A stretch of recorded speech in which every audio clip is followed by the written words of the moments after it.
I did not realize that the final morning I spent inside my father's office would quietly redefine my future, because at that time I still believed that family loyalty was stronger than ambition, and that silence inside blood relations meant respect rather than strategy.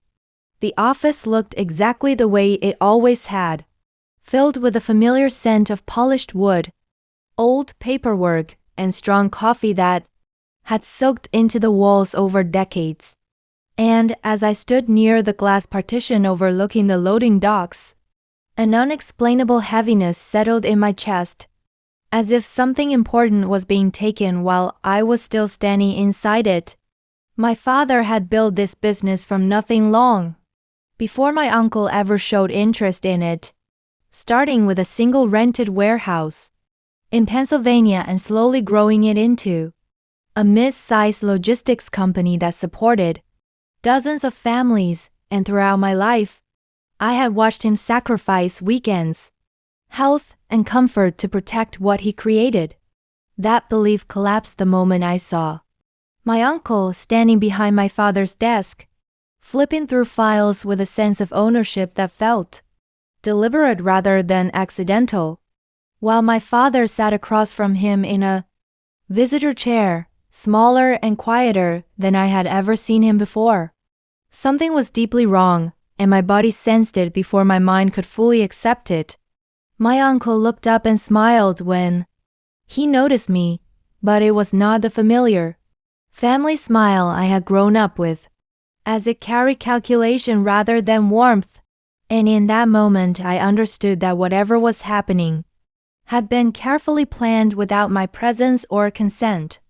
My name is Natalie Brooks, and this is the story of how my uncle quietly took the company my father built, how the family allowed it to happen through silence, and how I reclaimed it without confrontation.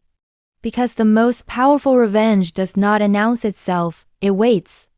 My father, Daniel Brooks, had always been the steady force within our family, respected not because he demanded authority, but because he earned it through consistency and integrity. And even as his health began to decline, he refused to walk away from the company, believing responsibility did not end simply because strength faded. My uncle, Victor Brooks, was different in every way that mattered. Charismatic in public, strategic in private, and exceptionally skilled at placing himself close to control without carrying its weight.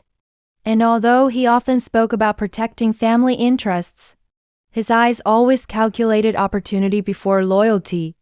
There was also my mother, Elaine, who believed peace inside the family was more important than confrontation, even when peace requires sacrifice. And my Aunt Marissa, Victor's wife, who rarely spoke during important moments, but never opposed her husband, as if silence itself had become her method of survival. At the time, I worked inside the company as a senior operations coordinator, a position Victor often described as supportive rather than essential. Even though I had personally improved workflow systems that increased efficiency and reduced losses, because acknowledging my value would have disrupted the story he was quietly building. The first warning did not come through confrontation but through documents. As I stepped closer to the desk, I noticed a folder with my father's signature on several pages he had never discussed with me, and Victor calmly closed it when he realized I was looking, explaining that it involved temporary restructuring meant to reduce my father's workload. Even though the explanation felt rehearsed and incomplete, my father avoided my eyes, and in that moment I understood that he had been pressured into signing documents under exhaustion and misplaced trust, because Victor had mastered the ability to disguise control as concern. That realization did not immediately ignite anger, because shock often delays emotion until clarity settles. And instead of reacting, I chose to observe, quietly storing details the way my father once taught me when he said that listening reveals more than arguing. Below us, the warehouse continued operating normally. Forklifts moving in precise patterns. Employees talking casually during breaks. Completely unaware that control was shifting above them. And that disconnect made the betrayal feel even heavier.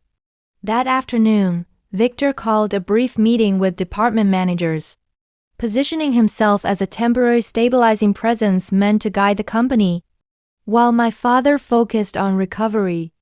And although his words sounded supportive, his tone carried authority that had not existed days earlier.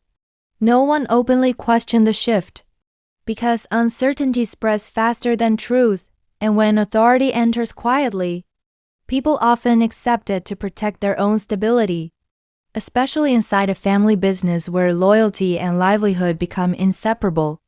I noticed subtle but significant changes immediately, including redirected emails, revised approval structures, and restricted access permissions, each framed as efficiency improvements, while slowly removing my father from operational control. That evening, I sat beside my father at home.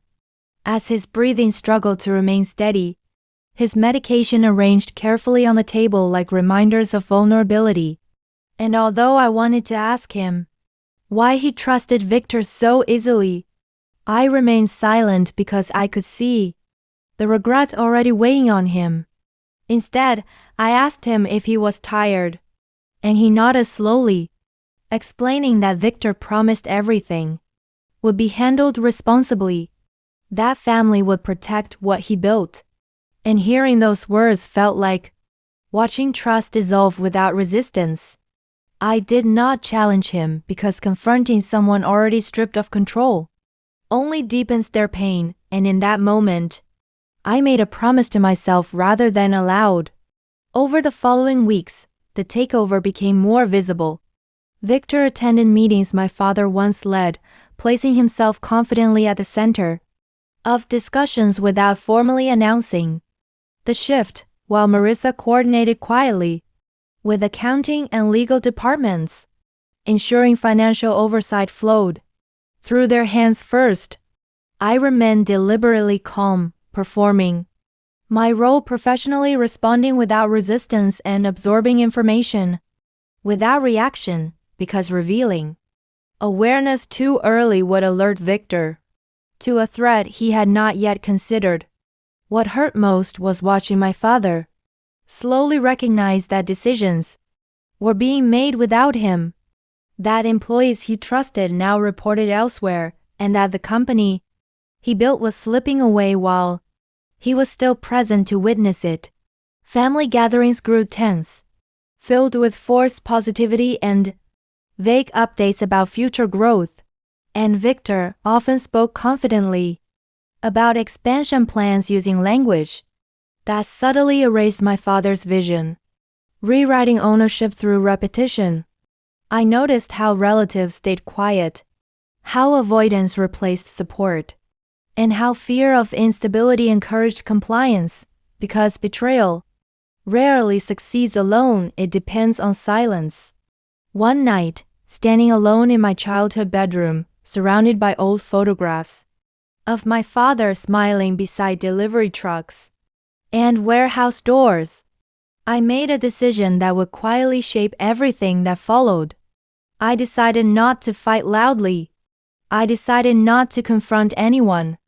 I decided to let Victor believe his plan was working perfectly, because while he focused on controlling what was visible, he underestimated the strength of someone willing to wait and understand the system from within. That night, I began documenting everything.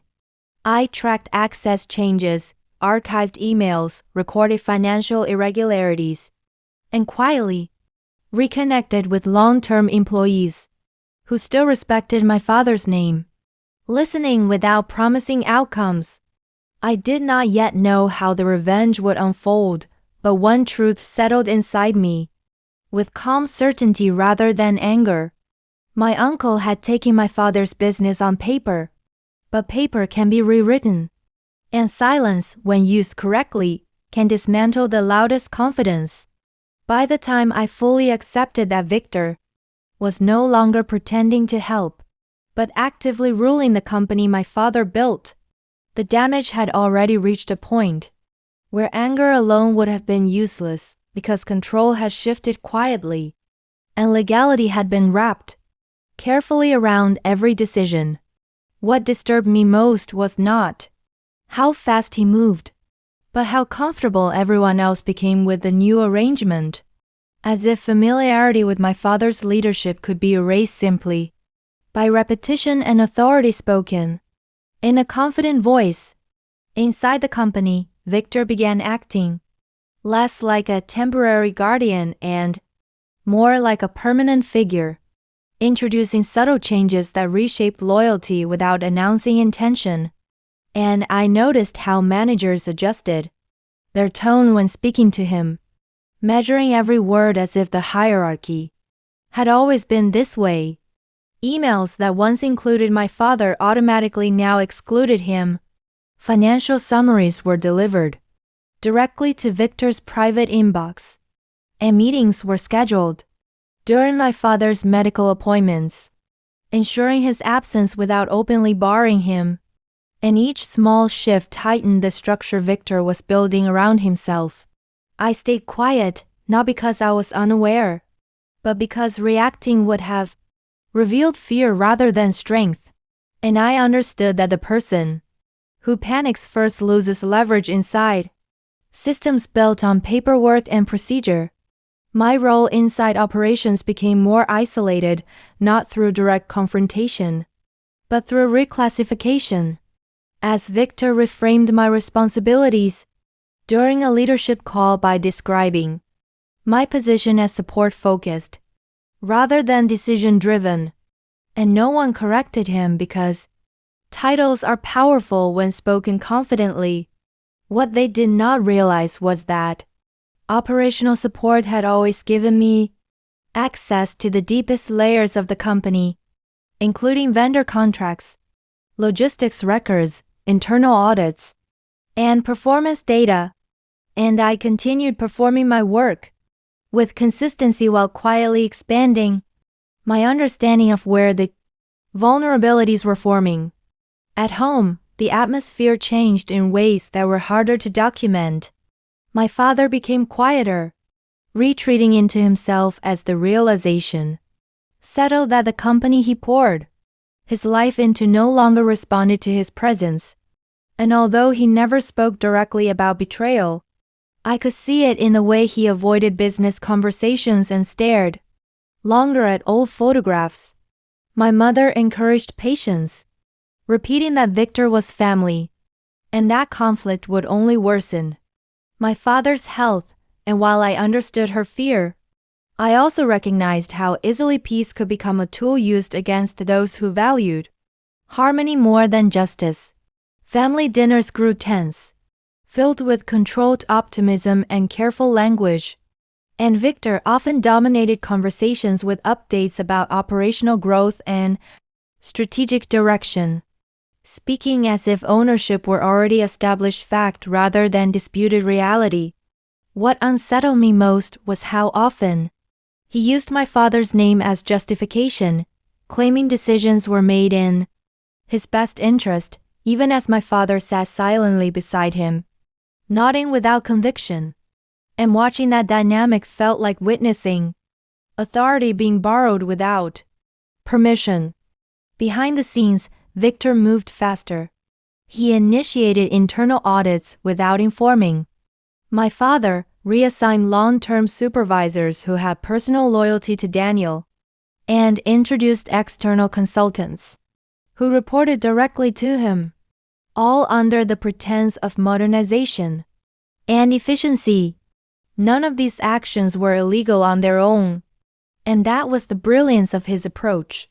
Because legality creates comfort, even when morality disappears, and challenging legal authority requires preparation rather than emotion. I began noticing inconsistencies that others overlooked. Certain vendor contracts were renegotiated without competitive bidding. Payment timelines were adjusted in ways that favored specific partners, and expense approvals increased for consulting services connected to entities Victor had personal relationships with, and each detail felt small in isolation, but meaningful when viewed together. Instead of confronting anyone, I started building a private archive. I saved versions of contracts before and after changes, documented approval timestamps, tracked shifts in authority permissions, and created a timeline of when Victor's influence expanded relative to my father's declining access. And the more I recorded, the clearer the pattern became. What Victor did not understand was that confidence often creates blind spots, and his belief that I was disengaged allowed me freedom to observe without scrutiny. One afternoon, I overheard a conversation between two senior managers discussing a decision Victor made that contradicted a long-standing policy my father had established, and when one of them hesitated, the other responded that Victor had full authority now, and that phrase settled heavily in my chest. Not shared authority, not temporary authority, full authority. That was the moment I understood that silence alone would no longer protect my father, and that waiting without direction could allow Victor to permanently reshape the company before resistance became possible. Still, I did not act impulsively. Instead, I expanded my reach quietly. I began reconnecting with former employees who left under unclear circumstances, listening to their experiences, and noting patterns of exclusion and pressure that aligned with Victor's rise. And what I heard confirmed my growing suspicion that this takeover had been planned long before my father's health declined. At the same time, I started learning more about the legal structure of the business, reviewing incorporation documents, shareholder agreements, and succession clauses late at night, because understanding the framework would determine whether revenge could be executed cleanly rather than destructively. What I discovered changed everything. There were provisions tied to operational misconduct, conflict of interest, and fiduciary responsibility that had never been triggered before, because my father ruled through trust rather than enforcement, and those provisions created pathways that Victor had either ignored or underestimated. That knowledge did not excite me, but it grounded me. Revenge, I realized, did not require confrontation. It required patience and accuracy. Meanwhile, Victor grew bolder. He began hosting meetings without inviting me at all, presenting reports to the board, using selective data and positioning himself as the only person capable of stabilizing the company during uncertain times, and each presentation strengthened his perceived legitimacy. I watched closely how people responded. Some followed him out of fear. Some followed him out of ambition. Very few questioned him openly. And that silence, collective and heavy, reminded me that systems fail, not only because of villains, but because of those who choose comfort over courage. At home, my father's health worsened. The stress manifested physically, and although doctors encouraged rest, the emotional toll of watching his life's work drift away without consent weighed heavily on him, and seeing that pain transformed my quiet determination into something sharper. One evening, as I helped him organize old files he insisted on reviewing, he paused over a faded document outlining the company's original mission, and his voice trembled when he said, he never imagined family would be the reason it slipped away. I did not respond immediately, because promises spoken too early can become burdens rather than commitments.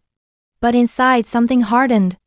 I realized that waiting indefinitely was no longer strategy, it was risk, and that the transition from observation to preparation had already begun. Without announcement, Victor believed he had neutralized opposition.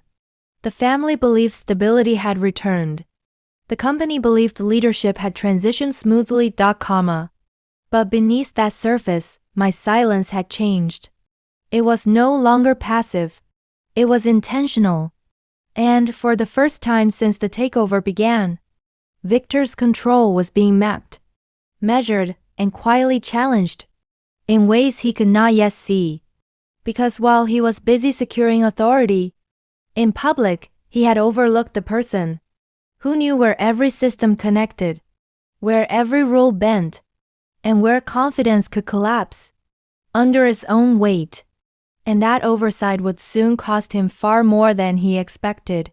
By the time Victor began noticing small disruptions in the company's rhythm, he was already too confident to suspect that silence had transformed into strategy, because people who seize power quietly often believe they are invisible rather than exposed. From the outside, everything still appears stable, with revenue holding steady, clients remaining loyal, and managers repeating Victor's language as if it had always been their own. But underneath that surface, the systems he rushed to control were beginning to resist him in subtle but dangerous ways. The first cracks appeared in places Victor never paid attention to, because he focused heavily on authority and perception while ignoring continuity and trust, and that imbalance slowly created tension that could not be smoothed over by confidence alone. I noticed it when long-term vendors began requesting written confirmations for changes they previously accepted verbally, and when shipping partners questioned revised payment schedules that had been altered without explanation.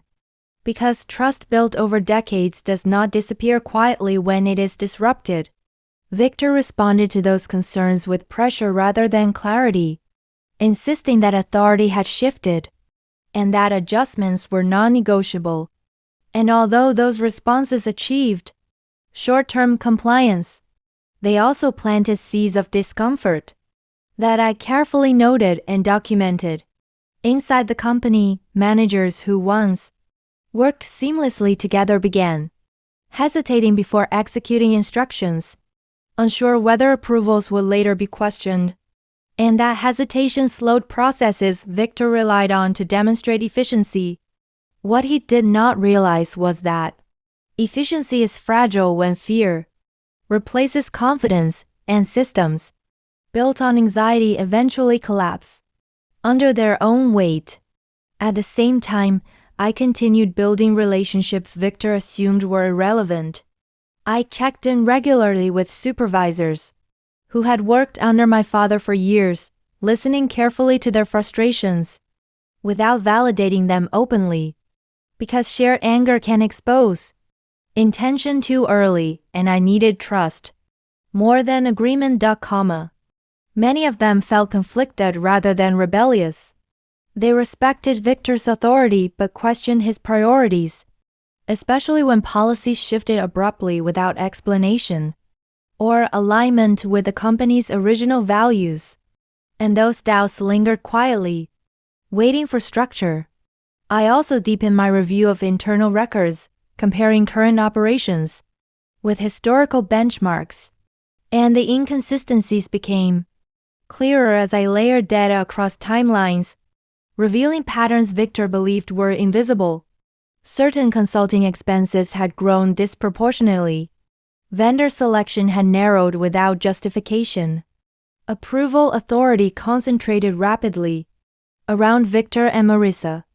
None of it was illegal yet, but legality has edges, and Victor was moving dangerously close to them without realizing it. What changed everything was an end of internal compliance review, triggered automatically by one of Victor's policy changes, something he overlooked, because it appeared procedural rather than consequential. And when that review flagged discrepancies requiring documentation, I saw an opportunity that did not require confrontation. Instead of escalating the issue, I assisted quietly. One provided requested data accurately and completely, ensuring timelines were clear and approvals traceable. Because truth does not need exaggeration when patterns already exist. And I trusted the system to do what it was designed to do when information is complete. The review did not accuse anyone directly. It simply requested clarification. But clarification has weight when answers create more questions than resolution. Victor grew irritated. He complained about inefficiency, criticized departments for unnecessary caution, and demanded faster resolutions, without understanding that pressure only amplifies scrutiny. And his frustration began to show in meetings where patience once disguised control. At home, the family dynamic shifted again. Victor became more guarded during dinners, speaking less confidently about the business and redirecting conversations when specifics arose, and I noticed how Marissa watched him more closely now, as if measuring risk rather than supporting ambition. My father noticed the change as well. He did not say much, but his posture straightened slightly when Victor's certainty weakened, and that small shift reminded me why this fight mattered. Beyond ownership, because dignity cannot be restored through confrontation, but through justice. The turning point came during a leadership presentation Victor delivered to the board. He presented growth projections confidently, but one board member questioned a recent vendor decision, referencing documentation that conflicted with Victor's explanation. And for the first time, Victor hesitated before responding. That hesitation was brief, but it was visible. Confidence, once interrupted, struggles to recover quickly. After that meeting, Victor became more aggressive behind the scenes. He pushed departments harder, demanded loyalty explicitly, and began isolating individuals who asked too many questions, not realizing that fear-driven authority accelerates collapse rather than preventing it. I continued working quietly, maintaining professionalism, never positioning myself as opposition, because resistance that announces itself gives power something to fight, while silence allows systems to respond naturally. At the same time, I finalized my understanding of the legal mechanisms Victor underestimated. Succession clauses, fiduciary obligations, and conflict of interest safeguards were no longer abstract concepts. They were tools, and tools only become dangerous when used precisely. I did not rush. I waited for alignment. That alignment came sooner than expected. An external audit request arrived from a long-term client concerned about contractual consistency, and because Victor centralized authority too aggressively, responsibility for compliance rested squarely with him. And that concentration of accountability left little room for deflection. The audit process moved slowly, methodically, and without accusation. But Victor's responses became increasingly defensive, and defensiveness is often the loudest indicator of instability. Inside the company, morale shifted subtly. Employees noticed the tension. Rumors circulated quietly. Trust wavered. And for the first time since the takeover began, Victor no longer looked untouchable. One evening, as I reviewed documents at home, I realized that the path forward no longer required observation alone. The system was responding. The pressure was building. And the silence I maintained was no longer passive. It had become leverage. Victor believed control was slipping because of external challenges. He did not realize it was slipping because he never understood the foundation he stood on. And as that foundation weakened, I prepared for the final phase, knowing that when power collapses quietly, it leaves no room for negotiation, only consequences. By the time Victor realized that, the ground beneath him was no longer stable. It was already too late to rebuild it, because power taken quietly rarely survives sustained attention. and attention had finally arrived. From every direction he could not control. The external audit that began as a routine compliance request slowly expanded in scope, not because anyone pushed it aggressively, but because Victor's own decisions had concentrated authority so tightly around himself that every question led back to his desk, and each answer he provided created another line of inquiry that could not be ignored. What made the situation irreversible was not a single violation but a pattern, because patterns speak louder than explanations, and the auditors were not interested in emotion or intention, only consistency, documentation, and responsibility. Victor tried to manage perception the same way he always had, speaking confidently, dismissing concerns as administrative misunderstandings, and positioning himself as the only person capable of navigating complexity. But confidence without alignment began to sound defensive rather than reassuring. Inside the company, departments started cooperating more openly with auditors, not out of rebellion, but out of relief, because uncertainty had exhausted them, and clarity, even uncomfortable clarity, felt safer than prolonged tension. I remained exactly where I had always been. I did not step forward as an accuser. I did not position myself as a savior. I simply continued providing accurate information when asked, ensuring timelines were clear, approvals were traceable, and processes were explained without interpretation. Because truth, when organized correctly, does not need a voice raised in anger. The board grew concerned. Questions multiplied. Legal counsel became more visible. And Victor's authority, once accepted without challenge, now required explanation. At every turn. At home, the family dynamic fractured. Under the weight of exposure, Marissa became distant, no longer defending Victor openly, focusing instead on preserving her own stability. And the family gatherings that once felt tense now felt hollow, stripped of confidence and performance. My mother stopped urging patience. She began asking questions, and my father, who had remained quiet for so long, finally started listening again. Not with desperation, but with cautious hope. The decisive moment arrived during a closed board session. Victor was not invited to lead.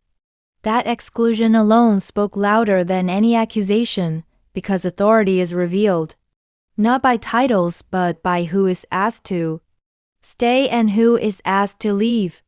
When the session ended, Victor emerged pale, controlled, and visibly shaken.